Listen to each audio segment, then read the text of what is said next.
अली तरीन ये कहते हैं कि जी मेरा मकसद कोई पीसीबी को तनकीद करना नहीं है, नींद से जगाने का है कि जैसे मामलात चल रहे हैं हमें नहीं, हमसे कोई इस पर डिस्कशन की जाती है। उन्होंने तो ये तक कह दिया कि जी ग्राउंड में अवाम कम है, सिक्योरिटी एहलकार ज़्यादा हैं। वो देखें, वो अलग चीज़ है, उसके बहुत सारे इस वक्त चीज़ें चल रही हैं। लेकिन वो जो ये बात कह रहे हैं कि मेरा तनकीद करने का मकसद है कि बेहतरी की तरफ जाएं, देखें जब आप डिस्कशन देखें किसी चीज़ का भी हल डिस्कशन है, या मैं आपको कायल कर दूं या आप मुझे कायल करें किसी बात के ऊपर, तो वहाँ पर डिसीजंस हो जाते हैं। लेकिन अगर आप अपना ही वीटो पावर करना चाह रहे हैं कि मैं जो कह रहा हूँ वो ठीक है, आप जो कह रहे हैं वो सही नहीं है और मैं ही मनवा रहा हूँ हर चीज़ को, तो वहाँ पर फिर मसले मसाइल आते हैं। होता समटाइम यही है। तो अगर जो ये बात हो रही है ना कि रावलपिंडी एक्सप्रेस जैसे शुएब कह रहा है कि वो आना चाहिए, एक टीम और आनी चाहिए, फैसलाबाद की के नाम से भी टीम आनी चाहिए, तो उसमें तरीक़ेकार देखें उसका वो हंस रहे हैं आप, क्यों डेरा गाजी खान की टीम नहीं हो सकती? क्यों नहीं आ सकती? क्यों बिल्कुल आ सकती है, आनी चाहिए। तो मसला ये है कि इसकी में जो अगर 8 टीमें बढ़ेंगी, आपने फाइनेंशियल मॉड्यूल को ठीक करना है। बेसिक चीज़ ये है, जब तक आप फाइनेंशियल मॉड्यूल को सही नहीं करेंगे तो फिर यही बातें होती रहेंगी। हर बंदा जो भी पैसा लगाता है वो 1 से 2 करना चाहता है, वो कब तक जो है वो लॉस करता रहेगा। एक टीम है 65 करोड़ रुपए की, एक टीम है 1.1 की, पहले भी बात है।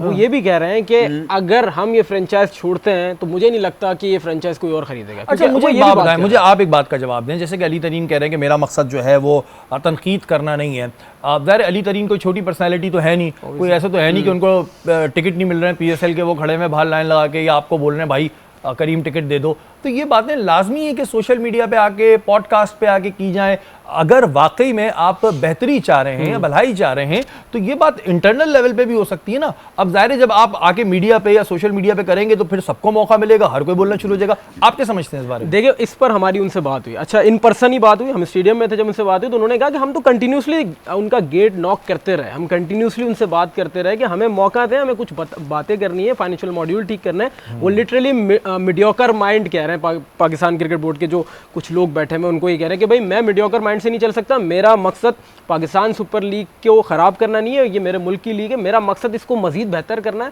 अब देखिए जाहिर सी बात है, जब एक बंदे की, देखिए मैं उनकी साइड नहीं ले रहा, लेकिन जो मुझे नजर आ रहा है एक बंदे की बात अगर नहीं सुनेंगे तो फिर वो मीडिया पे आके बात करेगा। तो क्या वो इतने वीक हैं, इतने कमजोर हैं, या उनकी कोई इतनी पावर नहीं है, या उनके पास पैसे नहीं है कि उनकी कोई बात नहीं सुन रहा? सर ये फ्रेंचाइज इनकी अपनी वो वाला हिसाब किताब है कि फ्रेंचाइज का आपके पास 10 ईयर का हिसाब किताब होता है कि 10 ईयर के बाद चली जाती है फ्रेंचाइज। ऑनर इसके मुस्तकिल मालिक नहीं है, जैसे IPL के अंदर वो एक पावरफुल पर्सनैलिटी तो है ना, तो सामने वाला अगर नहीं सुना जा रहा, उनसे ज्यादा बड़े पावरफुल और भी लोग हैं। आप कह रहे हैं पावर का गेम, वो नहीं सुना जा रही। ऐसा कोई पावर का गेम नहीं होता। मैंने आपको यही कहा है कि मुश्किलात कब आती हैं कि जब आप डिस्कशंस में नहीं आते।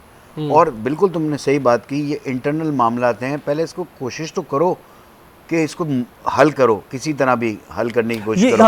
लेकिन आप जब आ जाते हो ना मीडिया के सामने या सोशल मीडिया के सामने तो बातें निकलती हैं। फिर हम तो करेंगे बात, ज़ाहिर है ऊपर से मुझे भी हमें तो बात करनी पड़ेगी, मुझे कंटिन्यूअसली ऊपर से कह रहे हैं ब्रेक ये जो है लीग है और लीग है। बस ये मेरा एक छोटा सा मकसद ये था कि जब मैंने आपका ये स्टेटमेंट देखा कि मेरा मकसद तनकीद करना नहीं था, तो भाई अली तरीन साहब आप माशाल्लाह एक पावरफुल पर्सनैलिटी हैं और आपको अल्लाह ताला ने बहुत कुछ दिया भी है, पावर भी दिया है, पैसा भी दिया है, तो पहले आपको चाहिए था कि इन मामलात को वैसे तय कर दें